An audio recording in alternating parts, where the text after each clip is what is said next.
Hello, and welcome to ProRevenge. In today's story, we will hear about how being a jealous predator backfires. I hope you enjoy, and remember to subscribe for more daily stories. To preface, I live in a country that employs a large foreign/expat workforce, in pretty much every industry, and in all levels. For someone to move here for work, they have to be sponsored by a company, or the individual that's employing them. I own and operate a small restaurant business here, and employ more than a handful of foreigners as servers, cleaners, kitchen staff, drivers, etc. So here's the story. I was lounging on my couch enjoying the last of my weekend one day, when I get a call from telling me that one of our sponsored employees, a server, let's call her Janice, was picked up for indecent exposure. Essentially, long story short, she was caught hooking up with a guy in a private booth at a local restaurant. Basically, the police walked in on them whilst engaged in some seriously heavy petting. They were fully clothed, but the guy she was with, or practically on top of I should say, had his junk out. Turns out he works at the restaurant 2 doors down from where she worked. After a bit of chastising, and threatening to escalate the situation, and having them deported to sufficiently scare their senses back into them, they let them go, but not before signing a pledge-type document, promising to never repeat the offense, or else, a slap on the wrist basically, and everyone got to go home. But it doesn't end there. That night something clicked in my brain, and I had the thought, how and why did the police find them, in a private booth, in the back of a restaurant, before the restaurant's own staff did? So I called the restaurant the next day. I thought maybe they called the police on them immediately for some reason. Or maybe the couple got belligerent when staff asked him to stop. Turns out the staff didn't notice a thing. In fact, up until that day the police have never been to that restaurant before, and when they did they simply walked in, went straight to the back booths, where the two were sat, and busted right in. I realized this meant that someone must have seen them, and called the cops on them point blank. The question was who? I decided to speak to Janice. I wanted to speak to her anyway that day, both to check in, and get her version of the situation. I also gave her the employer, you did something stupid chat, and reassure her that she's keeping her job.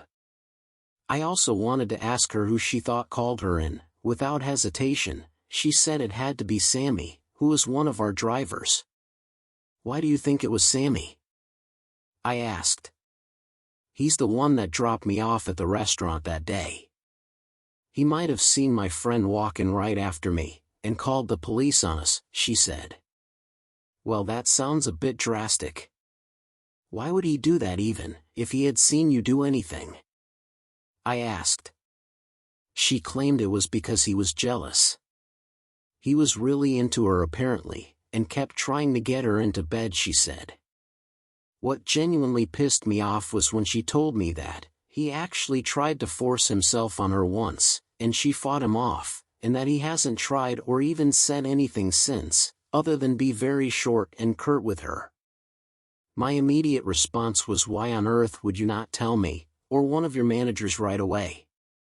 She said she had dealt with it her way, and it stopped, plus she didn't want anybody to get fired on her account, and she didn't want any interaction with the authorities, so she decided not to make a big deal out of it in the first place. She also declined to press formal charges against him, which I advised her to do. Her declining infuriated me even more. This guy was going to get off scot-free. Now clearly, I was about to fire Sammy, but in my mind that wasn't enough.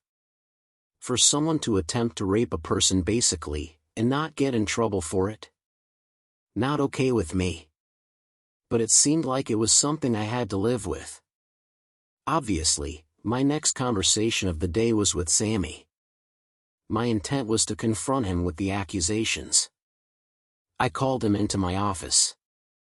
I didn't really know where to start, so I went with, obviously you've heard about what happened to Janice this weekend? He stepped in it right away.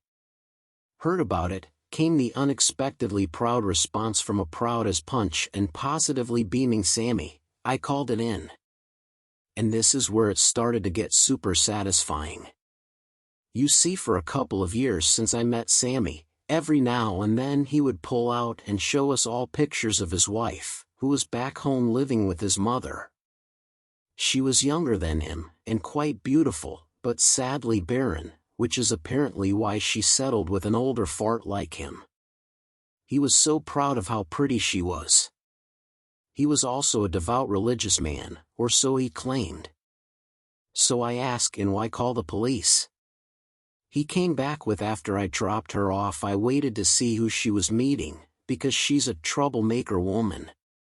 When I saw the man walking after her, I called the police because I know him, and he is married, and this is against the laws of God and man. I'm smiling now. I knew I got him. Why do that instead of calling your direct manager, or even me, and before even seeing for yourself what they were doing exactly at that? Why make it my problem, and the company's problem, what she does in her own time? Silence. Head down counting his shoes. Sammy, I know why. I know what you did. Janice just told me. I'm disgusted by you and sorry that we hired you. He had the audacity to mumble, I only tried once, sir. I almost slapped him. Anyways, I fired him, handed him a one-way ticket home, which was in 4 hours, and told him to get out. This is where I get my not-so-petty revenge. I had his house phone number saved somewhere from when we hired him. It was on his CV. I knew that because I called him there to interview him, before we first hired him. I waited until his flight took off and dialed the number. I assumed either his mother or wife would answer the call, but I was wishing for the latter. I got my wish. Hello, Mrs. Sammy. I'm your husband's employer. Well, his former employer anyway. Just so you know, I fired him a few hours ago, and he's on a flight home as we speak. His flight number is XXXXX. He will be arriving at XXXX. Just so you are aware. I was forced to fire him because he attempted to rape a fellow employee half his age. I'm sorry, I said, and promptly hung up, but not before hearing her gasping in shock. End of story. Well, I think Sammy got what he deserved. And I would have loved to know what the fallout was when he got home, to an angry wife and mother. Let's check in with the community and read a few comments. Murgatroyd 314 says, I only tried once, sir. And that's why I'm only firing you once. Most Chemical 5059 says, it amazes me that people in all their arrogance try to weasel their way out of trouble, but end up even deeper in hot water, by virtue of the consequences of their shitty behavior catching up to them. As other Redditors once said, do one illegal thing at a time or don't be in a hole. And that's all we have today, folks. I hope you enjoyed. Please like and subscribe so you don't miss out on the daily upload. Have a great day, and see you next time.